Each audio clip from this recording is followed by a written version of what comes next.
All right, so we've got a lot going on today. I think what we'll do is I did print the little mini Iron Man, but I had a problem. We'll look at that and see what was going on. So he's still printing. He's over here, or reprinting. There he is, printing away. It should be done in, well, it's 5 minutes or so. So pretty soon. Then we've got this. We're going to look at this. This is the Micro Swiss hot end. It's a direct drive all metal hot end. I think we're going to put that. I don't think I'll put it on during class, just because it's it probably would take the whole time to get it all set up. We'll look at the pieces and then I'll put them in some other time and see what it does. We've got a couple of new prints there, new materials that we haven't looked at. But the thing I want to start with is actually over here on SolidWorks. So over here, there we go. So I got a bracket. So this is nothing special about the bracket. It's just a, I think a 4x6 with 2 1/4-inch holes sort of in it. That's all it is, 1/4-inch thick or so. And one of the things that you can do with 3D printing, now this doesn't necessarily make too much sense with FDM style 3D printing, because you can do lightweighting a different way just by making the inside of the part lightweight. But in metal 3D printing and resin too, but particularly when you're doing metal 3D printing, then one of the advantages of why you would even want to do that in the first place is that you can create geometry that is really hard or even impossible to create with traditional subtractive or even molding type, forging type operations. So subtractive meaning like a mill in a lathe or something like that. So so what we're going to do probably does not translate directly over to FDM, but it does sort of, and it's and there's several ways to do this. We're going to look at today just one of them. We're going to look at what's called topology optimization, and that is where you take a part. I notice the stream is kind of acting a little iffy, so we'll see how it holds up. But where you take a base part like this bracket here, and you tell the piece of software, in this case SolidWorks, some design constraints like, hey, it's got to have these holes in it, we've got to have a load over here, that kind of thing, and then you let it iteratively chip away at the material, optimizing where material needs to be in order to support that particular load. And so you'll end up with some reduced geometry that fits within whatever constraints that you have, some optimized geometry. So all I've done so far is just built the bracket. I haven't done any of the study yet. So speaking of the study, on the SolidWorks add-ins, the simulation, you do have to have the simulation premium checked. So I know if you have one of our licenses from school, then you do have this, but a lot of times it defaults to just the premium. But you need the SolidWorks simulation premium to be checked for this option to not be grayed out, so it's available. So let me check on the health here of the stream. It says it's healthy. All right. So here's what you do. You build your geometry. So this is what the geometry would look like if you just kind of didn't spend a whole lot of time optimizing. You just say, I got to have bolts here, I got to have some load across the top up here, that kind of thing. And you give it some, basically an envelope to work in. So it's going to take this volume of material and eat away at it. There's another kind of thing called generative design, where it kind of takes the opposite approach, where you give it some constraints like bolts and load but no geometry, and it generates the geometry that needs to happen between those two. So it's very similar, and in the end they're almost the same thing. They just come at it from slightly different directions. This one is topology optimization, and SolidWorks does that along with other things. Generative design, Fusion 360 will do that along with some other software. So we'll look at that another day. So we'll assume you've got some geometry, and we'll assume that you can turn on this simulation premium option. And then you just go over to your simulation tab. There it is. And we're going to do a new study. And here's where if you only clicked on the premium, you would only have access to this static simulation, and all these others would show up, but they'd be grayed out. So if they are buttons are there but they're grayed out, go back to your SolidWorks add-in tab and make sure you select SolidWorks Simulation Premium, and then they'll show up. All right, so here it is. It's in the Design Insight, in its Topology Study. You'll notice this other one next to it, Design Study. That's an interesting thing too. It's not the same idea, but it gets to the same goal. So for instance, in a design study, we might have this bracket and it has some parameters, like maybe there's a hole cut in the middle of it with a diameter, and you can give that diameter a variable and say, hey, try these different values or this range of values for that hole, and run it in analysis and see which size hole is the best for weight reduction, but while maintaining this factor of safety or whatever.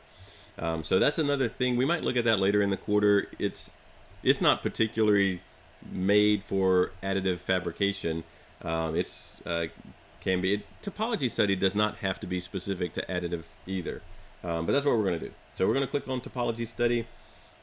We need to, yeah, we can name it Topology Study 1. That's fine. And we do need to tell it what material this is. So we'll right click on this guy and we'll just pick one of the, we'll just pick this 1060 alloy. That's fine. Doesn't really, it does matter because the strength of the material matters on, it's basically doing finite element analysis over, that's how the bracket is being supported, is with those holes. Now let's see, let's put a load on it. I'm just right clicking. I'm basically going down this list here. I did skip connections. I don't need, the connections are similar types of things. Like I could have used a bolt, but then I would have needed to make this a bolt hole and use the bolt wizard kind of thing. We're just going to fix them in space, so that's fine. External load, well, let's put a pressure so it's distributed. Well, no, I can do a distributed load, can't I? So let's do load or force, and let's put it on this top surface, kind of like this is a shelf bracket or something. And then let's make that, let's use, all this other thing is modeled in inches. So let's use IPS, and let's say that, I don't know, it's like 6 inches long, 1/4 inch thick. Let's say it has to support 800 pounds. Okay, so now we've got that. Now I've got these goals and constraints. So I'm right clicking on that, and there are 3 basic categories. Stiffness to weight ratio is the default thing, but it could be that maybe the real failure mode I'm thinking of is a displacement. So I could minimize the amount of displacement allowed, or really the goal is just to make it as light as possible. So I could minimize the mass while maintaining some factor of safety. This stiffness to weight kind of combines both of those, so it's the default one. We will select that. And then here's our, if there are other, you know, maybe I need it to avoid some resonant frequency, things like that, or maintain some factor of safety. Let's just say, let's actually be pretty aggressive on reducing the mass here. Let's say we want it 60% less massive. See if it'll do that. I don't know. It might eat away at everything. Manufacturing controls on here. So there could be some regions of this bracket that have to stay the way they are. They can't be reduced. So let's add some preserved regions. So let's say that the top needs to be preserved because that's where we're going to mount whatever we're mounting on top of it. So that makes sense. This area depth, I'm going to check that and say that in inches. I want the top to at least always be an 1/8 of an inch. No, that's a lot. A 1/16 of an inch thick. So what's that? 0.0625. So that shows, I clicked on that geometry preview. So that shows that I'll always have that little thin region on top, and it won't get eaten away when it does the optimization. So I like that. Let's add another one because I need to maintain these holes, right? I can't let them get eaten away. So let's add, yeah, okay. There we go. That looks reasonable. Now that amount of space will always exist around the holes. And you could make that larger or smaller, but it won't eat away in that zone. So that's good. Let's see what else we have. Thickness control. So if there's a need to maintain a particular thickness somewhere, I don't want that. I am fine with it eating away inside there. Demold direction. So if you're doing like an injection mold, or even you could use this possibly with a CNC approach where it's going to have to be cut into. You could maybe make this kind of act like CNC would be. I'm not going to specify that, but I am going to specify a symmetry plane. So the way I built this, if I go back to here, I built it where the front plane is right through the center of it. You can kind of see right through the center of it. Basically, when I did the extrude, I did a mid-plane extrude so that it was centered on this front plane. And this way, it should speed up the process, right? It only really has to solve for half of this, and it will give me a part that's symmetric from this side to this side. They're mirror images of one another. Otherwise, it's possible that it kind of just moves all the material to one edge or the other. I don't know if it would do that, but it's possible. So there we go. Now I think we've got all... Uh-oh, did I actually put... Oh, no, that's the half symmetry. Okay. I thought I'd put the demold. Now let's just do a mesh. I'm just gonna... Well, let's create the mesh and just look at what it looks like. Until you get into why you would do certain mesh concentrations in different places, probably just using this mesh density slider is fine. It won't necessarily optimize the mesh around corners and holes like it should if you were really trying to do something here, but you can get into all of that. I'm just going to leave it kind of in the middle, and then I'm going to say that is fine for our mesh.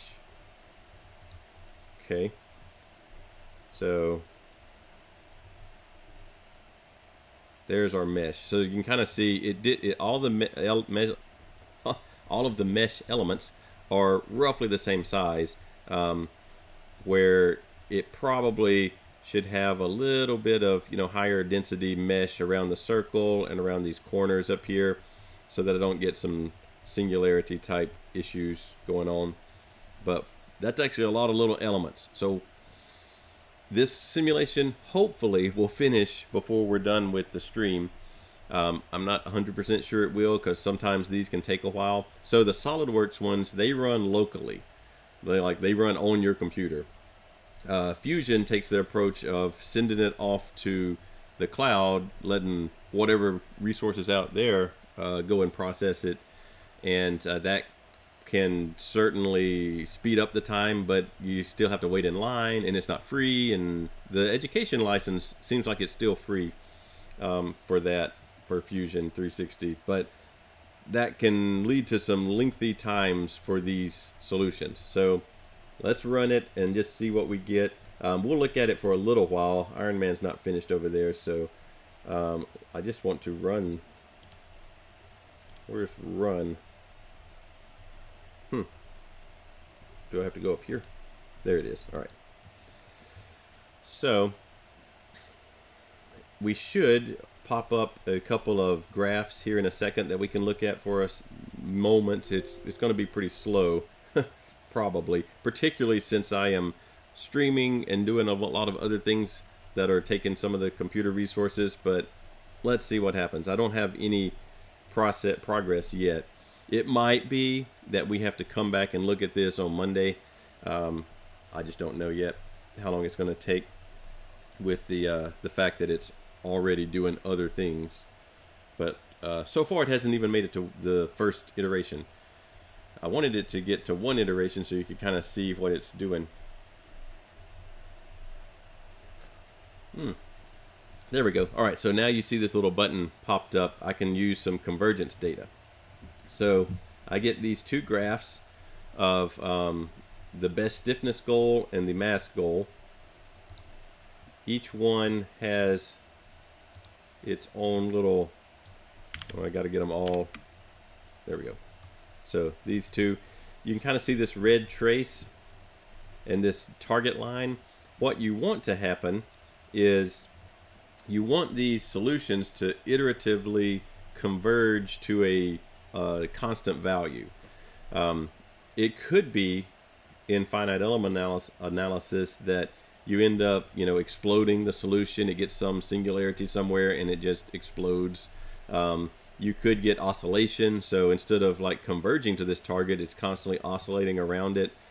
So you can't just run a finite element analysis and run the slider all the way up to the finest elements you can, pack as many as in there and just assume that that's correct, whatever pops out of it. It could be, but it's not necessarily going to be.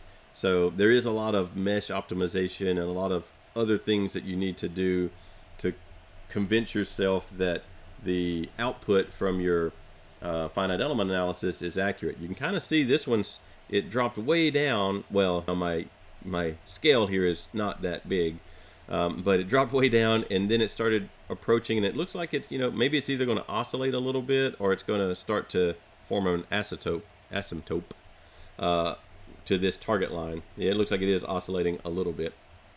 This other one looks like it's starting to level off a little. Maybe it's turned the corner here to level off. So we will let that go for a little bit, and hopefully we get something before the end of class. But let's go, while it's doing its thing, it's just going to sit here and do this. Let's go over and look at some of the stuff with the printer.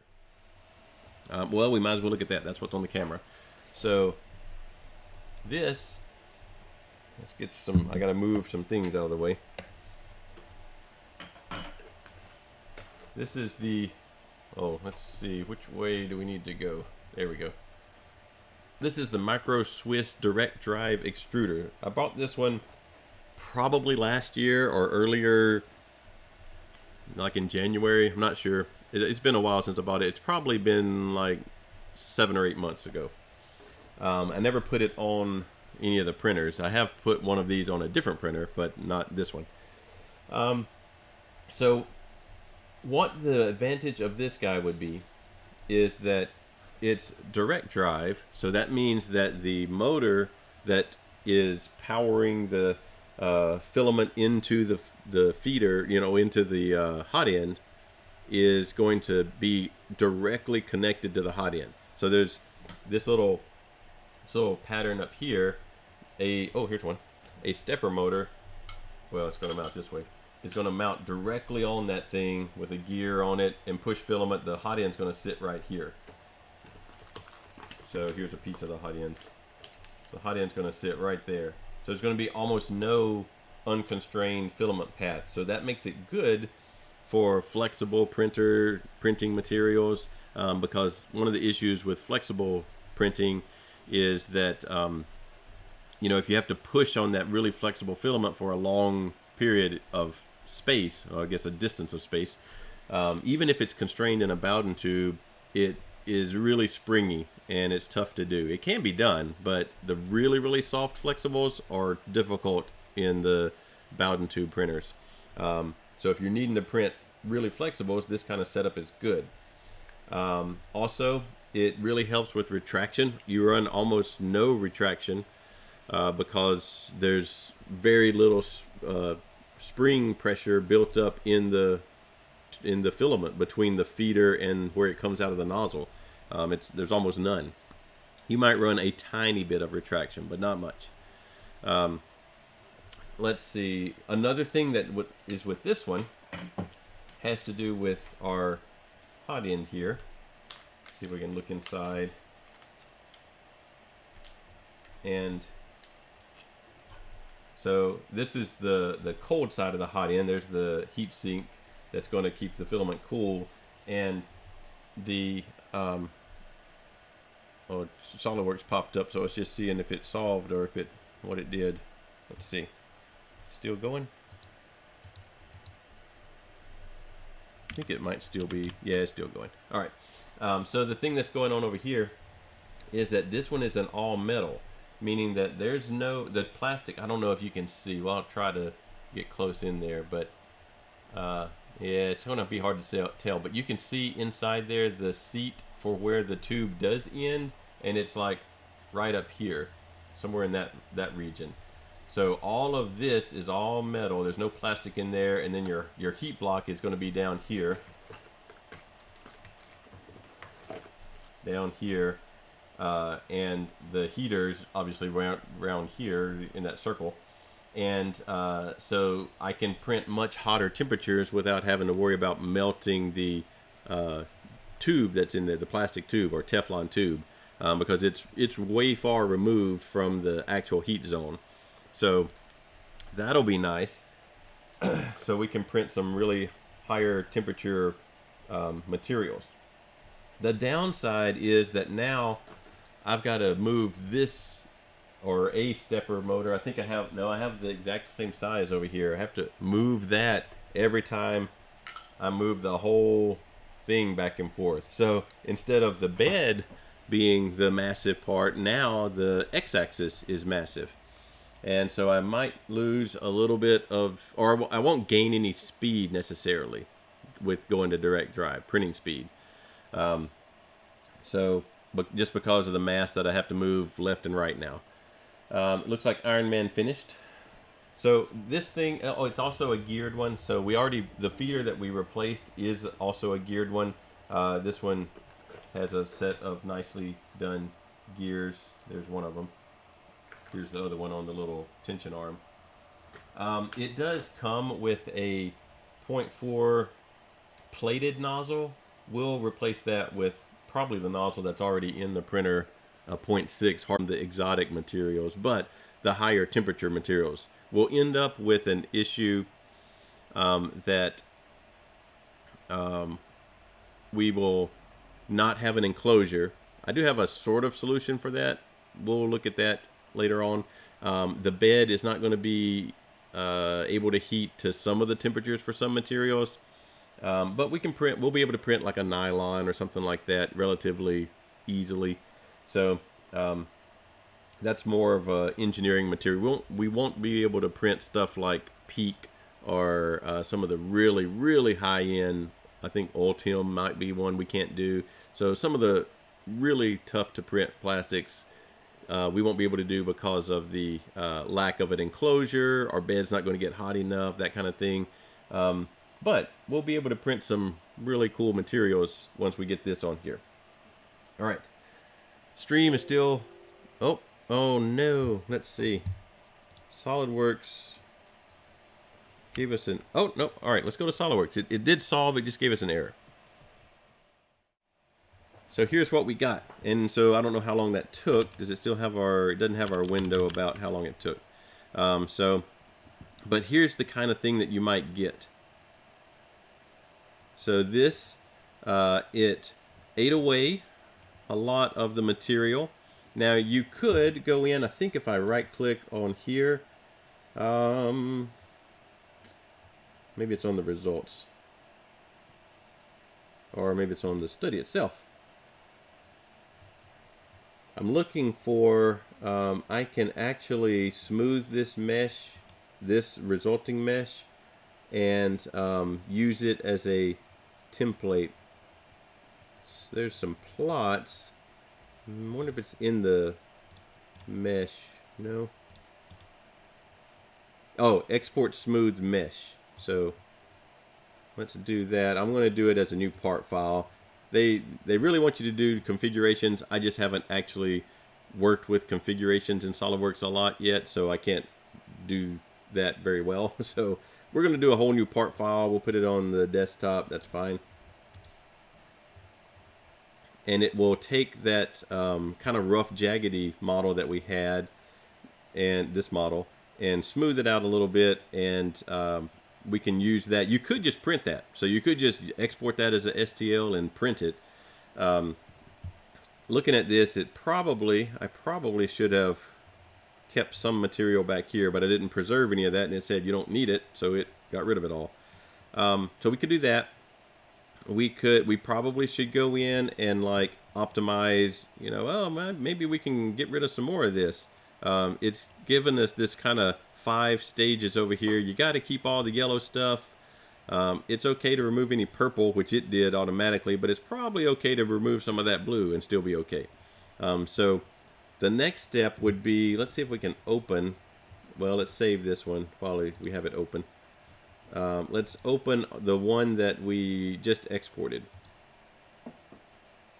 And I don't know if it's a mesh. I think it's a mesh. All right, so let's do new. Part. And, oh, I was thinking I was in Fusion. Sorry. I need to insert a mesh over here, which I don't remember the best way to do that. Oh, there it is right there. All right, so there's our smooth. That's a little bit nicer than what we had before. All the little jaggies have been smoothed out a little bit. So we could just print that, right? What the idea really would be is that you use this as a template to, you know, go in and draw out a more organized parametric model like you would normally build in SolidWorks. Just using this as a guideline of where you need the little tendrils to exist. So more like a template. So as it is, you could file, save as, and then you could do a STL right here. I don't think, oh, this one also does a 3MF. So 3MF's a little bit more powerful version of a STL. That's probably not the right way to say that, but it's that's the easiest way to think about it, I suppose. So you could use that or an STL and then drop it into Cura and print the thing out. This one, if I had done the demold direction, you know, remember I was thinking of the demold direction more as like molding, injection molding. You could probably also use that as a way to make it create parts that could be printed also, because it's the demold is going to have a draft angle associated with it, which means that all of the little edges are going to be sloped like 3 degrees or something, and you could lay this part down flat and then print it with no supports. So I didn't do that. I think you could still print this one laying down flat with no supports. This little piece right here might be an issue right there, but because it looks like it doesn't quite touch the bed, but it might still print fine. But that's an easy way to get some optimized geometry. Now, like I said, in 3D printing, FDM 3D printing, it's probably not that much different than just printing out that solid bracket and manipulating your infill in such a way that you still get the strength you need without all of this fancy geometry in here. This might actually take longer to print than just the triangular piece that we had, because now there's more tool paths that it has to follow to get this surface area printed. Well, if you think about the surface area of the edges, like there's more surface area in the YZ plane if you look down here. So, or at least parallel to the YZ plane. So that would be topology optimization in SolidWorks. It's a pretty cool thing. Some of your optional assignments or even the technical brief can be centered on topology optimization, and you should have access to this if you have our license of SolidWorks. You just have to make sure that when you go into the add-ins, you select the simulation premium instead of just premium on that little tab, and then it'll give you access to all this. And that ran pretty, so I don't think that took maybe 20 minutes to do, maybe not even that long, while the processor was doing some other stuff too, just streaming and encoding the video and all that kind of stuff. So it's reasonable. It doesn't take terribly long. The Fusion version, which is also free to use if you have a .edu email account, it takes longer, but it'll do like multiple solutions at the same time. So you can tell it, oh, try this, try that material, try this manufacturing process, try this goal, try that, and it'll take the same geometry and send all of it at once, and you get several things back. It just is a little bit longer process. All right. Let's see.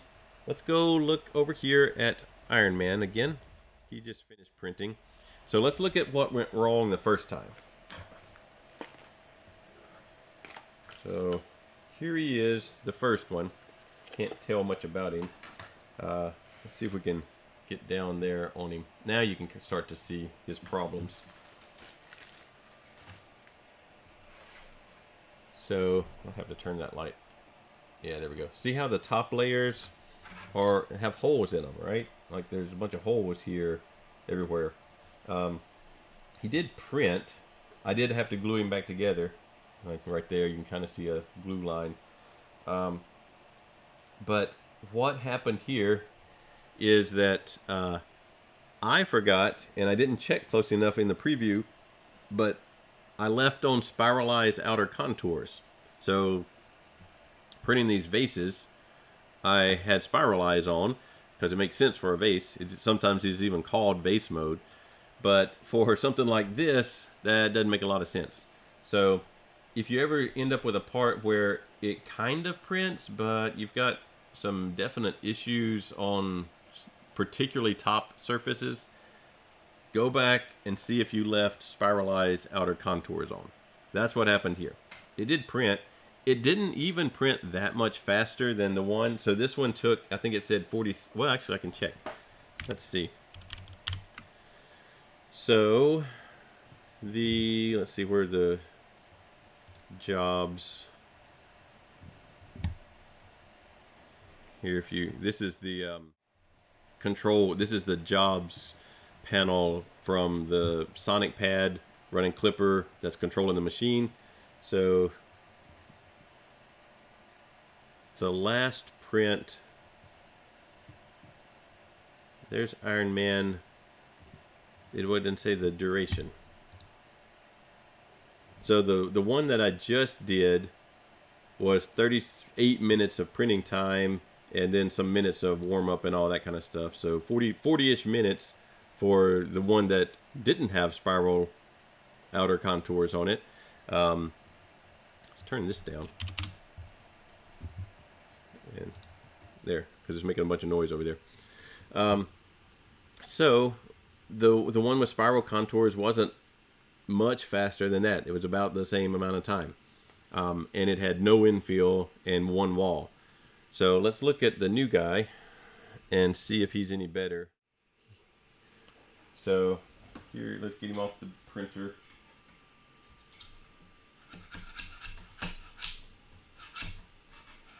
He's kind of stuck down pretty well. Whoops. Alright, so here's the new guy. Obviously, he looks... Uh-oh, camera issues, so we gotta... Let's see, we gotta get our camera back.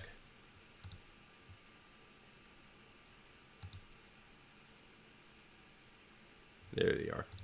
Alright, so the new guy looks different, right? I used tree support, so we haven't really talked about those. Zoom out a little bit on it and see if we can make it a little better to see.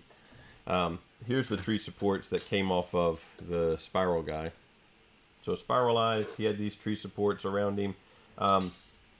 We haven't really talked much about supports at all, but sometimes, like this arm right here, if I have him printed on, and I didn't tilt these back or anything, I just dropped them into the Cura slicer and let it do kind of the default settings. So this arm, there's nothing holding it up. So you need some kind of supports. Either you have to build those supports in manually, like in your mesh editor tool, or you let the software Cura or Prusa slicer do something to hold this arm up, because it won't print in midair. So what I did is I used what are called tree supports, and so they're these kind of supports that kind of look like tree branches. You can kind of see they look more like vines, but they don't touch the model, but they kind of cocoon around it and then have all these little tendrils that go out to where it needs to support stuff. So there's where the arm was supported right there. Sometimes they are easier to remove than the other supports. I don't know in this case. I have not tuned my support settings in Cura for this printer, and it does seem like I've got a little bit too close. Like they're not coming loose from the model as easily as they need to. So I don't want to break this guy's legs off too, so I want to try and be a little careful, but I don't want to take forever either. So let's see if we can get him out of there. The arm's loose.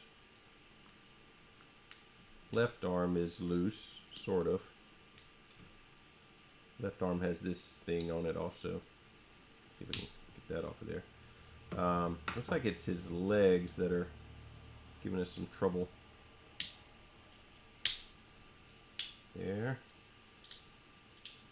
There. Okay, he's coming out.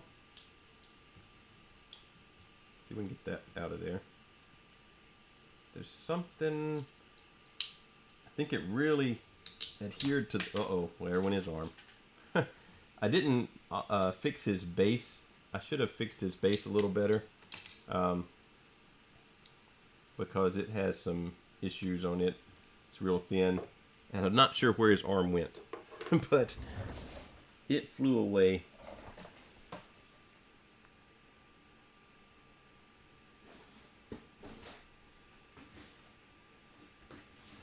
Well,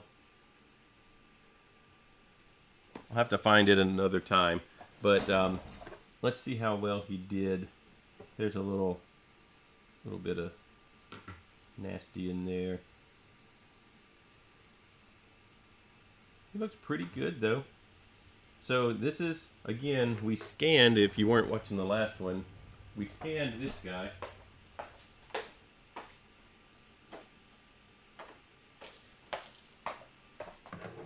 We scanned this guy with the Revo Point Pop 1. So it's the older version of their scanner, and it's not even the one that's meant for scanning smaller details.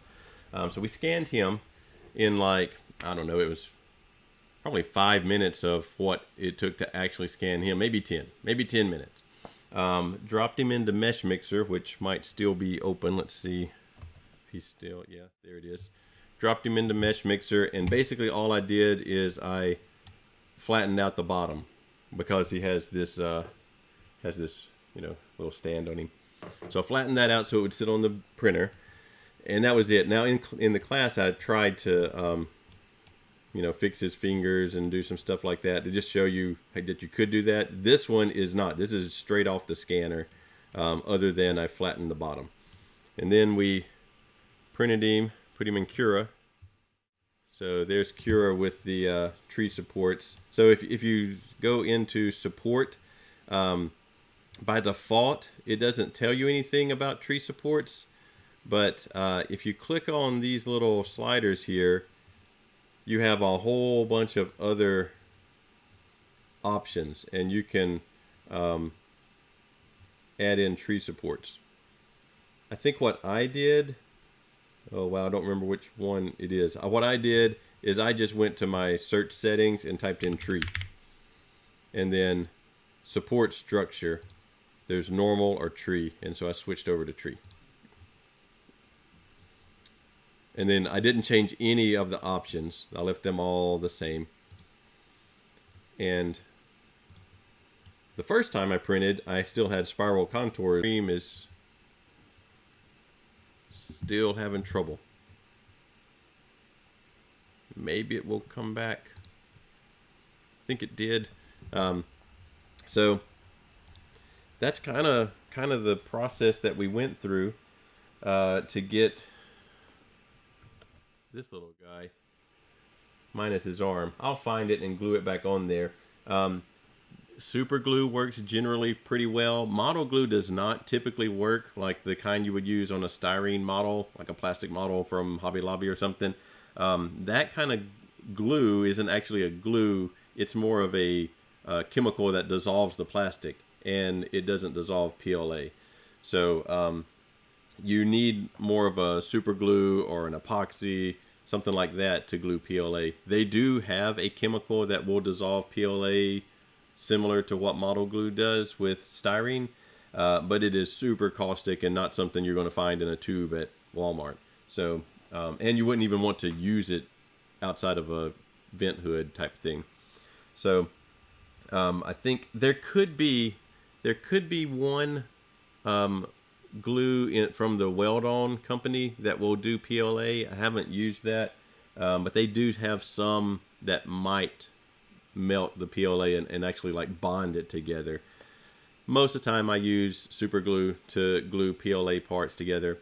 You do have to realize with in general with glues, the longer they take to cure, the stronger they will be. So super glue typically sets up really fast, which is great because it gets you done with that part faster. The downside is that it is pretty brittle, so you can snap it pretty easily, snap that joint pretty easily. So whenever I find his arm, there's not a lot to glue to. It looks like it's barely hanging on there. Whoops, it's not helping that I keep messing with him either. Let's look at, where'd it go? There we go. So you kind of see like there's a very small connection. Let's see, it looks like it broke right there. So there's just a tiny little area that's holding that arm on, and that's right where it snapped. So that's what happened with his arm. All right. Oh, let's look at our other filaments. I did print 2 new bases. So one of them was this. Oh, look, and make it a little brighter again. Shining PLA blue from Capricorn. That's the company that has the Bowden tubes that are called Capricorn Bowden tube. One thing you can do if you are trying to print kind of flexible material, or you're having some retraction issues, stringing issues, and you've sorted out everything else that you can think of, you could get a Capricorn tube to replace your regular Bowden tube. They have a little bit tighter control over the inner diameter, so your filament can't like wobble around inside the tube. And they have a little bit thicker wall thickness in general, and so they're stiffer. So you can get a little bit more control over the filament inside the Bowden tube with the Capricorn tube. Some people actually complain that it's too tight and it creates too much friction on the filament and you get skipping and all that kind of stuff. I've never had that issue on mine, but I've heard people that have. So anyway, that's this company, but they also make some filament. So this is the filament as it's printed. Here it is. You got some sparkles in there. This one does say those sparkles are probably going to mean you need a larger diameter nozzle. I have the 0.6 on this printer, but it looks nice. The filament itself looks interesting. Don't know if it shows up very well on the camera or not, but it's pretty interesting. It's regular PLA properties. Yeah, I printed it actually at 200, so if that was the upper end of what they said. Normally I print at 205. I did print it at 200. I left the bed at 50, and my speed was, I don't know, it was probably 75 actually. So that's faster than what they said. And the fan was all the way on. So looks nice. Interesting.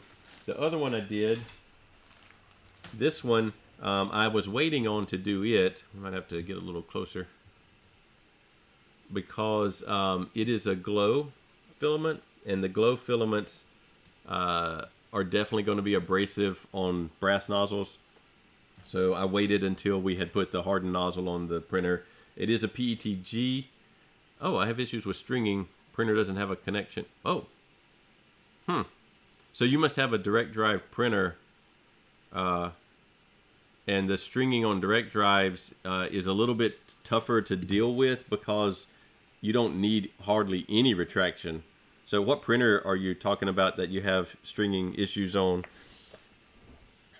Now, we'll have to wait for the response because there's a delay in the chat. But once it pops up, I'll see if I can make a suggestion. So I printed this one with this tube right here. You should have that tube and they're tricky to remove because they're in these little couplers. So there's these little couplers that you have to push the plunger in and pull the tube out. Usually what I end up doing is I actually unscrew, let's see, what's the easiest thing to move? I usually unscrew this one and that one down in there and just take the tube out that way. The stringing, normally the first thing to do with stringing is to check your temperatures. If you print on the hotter side of things, that will induce more stringing because your filament's more gooey. Then try some of the retraction test if you haven't done that already. Just even some of the 2-column ones. The Teaching Tech site has a one that it'll generate different retraction amounts. For Ender 3 style printer, the retraction should be about 5 to 10 millimeters. I usually go about 8 or so of retraction. I think on this one I ended up doing 6. And then the speed, retraction speed, anywhere from 20 to 40 millimeters a second is probably in the range of what normal settings are. Other things that can cause retraction issues, or at least stringing, may not be related to retraction, are this little clip. Mine doesn't even have the clip on it right now, so I could have problems. There should be a little clip right there. I can't really get to it right there. I don't know if I have one. Maybe I have one that's out that I can show. Let me see. Let me find one of those that's separate. I've usually got some parts laying around somewhere. This might be the day I don't actually have that particular part. Oh, there might be one in here.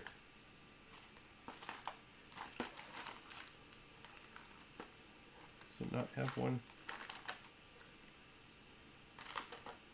No. No. I just had a bunch of these. Here's some. All right.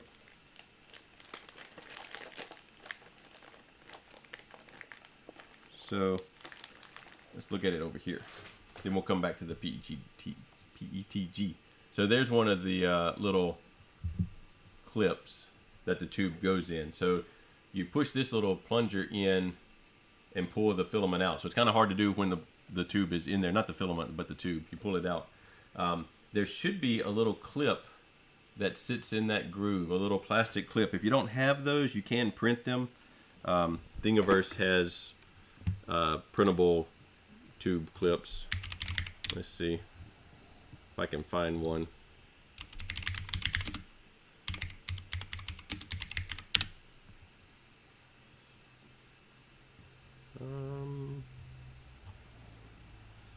I actually don't see one right away.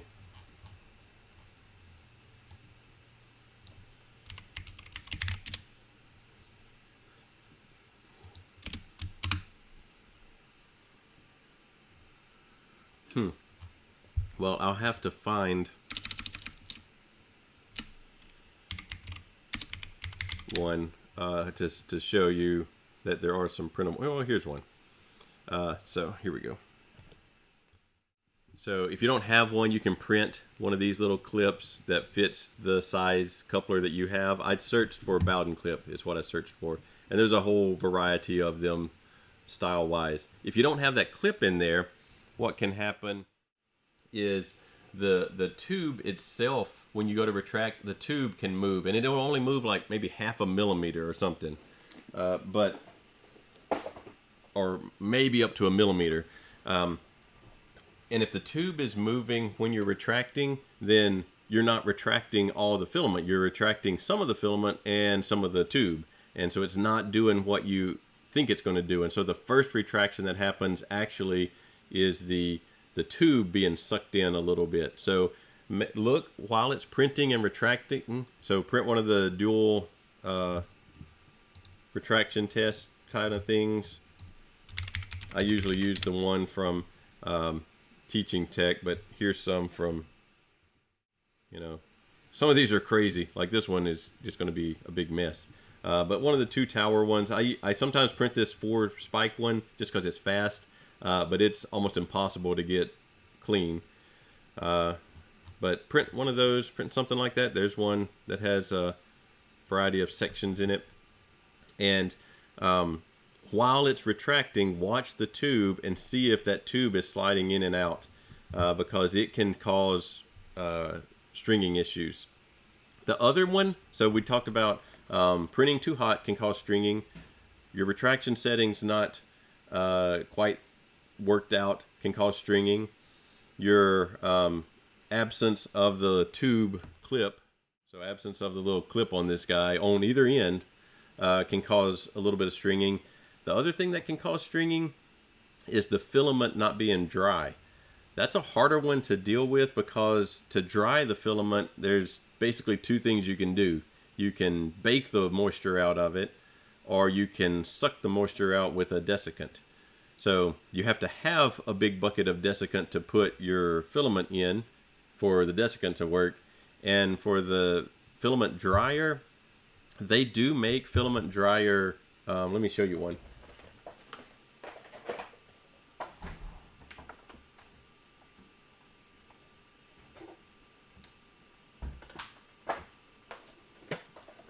They do make little filament dryers, or like this little guy. It's basically a little tiny low power heater. You put your roll of filament in there and let it go for a couple of hours, 5-6 hours, not a short amount of time. They're marginally effective. They do kind of work, but they don't get very hot, and so they can take a long time and maybe not get all the moisture out. And if you try doing something like putting it in your oven, what will happen is the filament spool holder will melt. So you have to have a really low temperature oven, which is like a toaster or something like that, that might work. But those are the ways that you can do it. You can get a bucket of, like, a whole gallon of desiccant off of Amazon for $15 or $20. That's probably the best way. The only thing about that is once the desiccant absorbs a bunch of moisture, then it doesn't absorb anymore. So it does have a lifetime, unless you can bake the moisture out of the desiccant. So those are the things that typically cause stringing. Filament that has some amount of moisture in it. In Louisiana, that is not uncommon. Other people, you'll get other people comparing that, I never dry my filament or whatever, and it turns out they live in Arizona, and so our average humidity is 70% year round, and it obviously gets way higher than that. So we do have a little bit more issue with moisture getting into even PLA. Certainly filaments like nylon and ABS and some of the ones that are more hygroscopic, that will suck moisture out of the air, you have to keep those sealed up. PETG's not so bad, PLA's not so bad, but they can get enough to where they print fine, except they're a little stringy. And so it could be that your filament just has moisture in it, and no amount of tuning your retraction settings or checking your Bowden tube and your clips and all that, no amount of that will ever fix that. It's just the filament itself has moisture in it. So those are the things you can check. Try dropping your temperature a little bit. Try making sure that your retraction settings are as good as they can be, and making sure that the tube itself is not moving during the retraction events. And then if you have a way to dry your filament, try drying it. Have an issue of filament dripping out while the nozzle is heating up. That's pretty normal. So when you, like, if you look at mine, it's got filament hanging off of it right now. You can't see it, but there's a little piece of filament from printing that Iron Man that's just hanging there. So that's pretty normal. There's pressure built up in the nozzle area from printing and the previous print, and so when you heat up the nozzle, it's basically gonna ooze out some amount. It shouldn't be more than, I don't know, it's usually in this range, something like that long or so. will probably ooze out every time. Now, if it's just like constantly coming out of there, that's something different. And I don't even know what would cause it to constantly ooze out, but it will ooze out for sure. And that wouldn't necessarily cause the stringing. That's just residual filament in the hot end. There are a couple of other settings in Cura that we haven't really. So if we look at our retraction options, you can try Z-hop when retracted, and you can try combing mode. So if you do combing within the infill, it basically means that before it's going to move to a new space, it kind of moves the nozzle to the inner part of your print, and so the stringing ends up on the inside. So you can try different combing modes to see if it will not eliminate the stringing, but it hides it inside the print itself, so you don't ever know it's there. So you might try combing within the infill and see if it might add a few seconds to your print time, but it might also keep the strings inside the part instead of outside the part. So you might try some of these different combing modes if you just can't get rid of the strings to begin with. But if you've tried a lot of these things and the strings still exist, it's probably down to the filament itself has enough moisture that it's just going to string no matter what you do. If you have a different roll of filament, you might try switching out, or if you have a little sample, or if you can get a sample from somebody to trade, just try a different roll that you think doesn't have moisture in it, and see if the retract or the stringing issues still exist. All right. Oh, I never looked at the poll. Let's see what the poll says. Nobody. Well, there's only 3 votes, so there's not that many people voting. But at least everybody's out of the not so great category. So we got 2 goods and a okay, but I think my prints can be better. That's for 3 people. That's fine. So hopefully, I don't think other people can vote in the poll after I close it. So I think that's our tally. All right, we'll be back Monday. I will probably have the Micro Swiss installed. I've got a couple of other things over here, some new filament.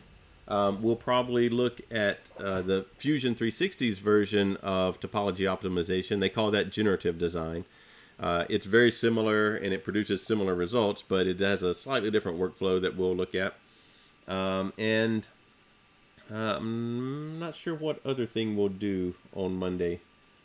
Maybe I'll find Iron Man's arm and glue him back together and paint him up to see what we can get with a really fast scan, hour-long print, 47 minutes, whatever it was, and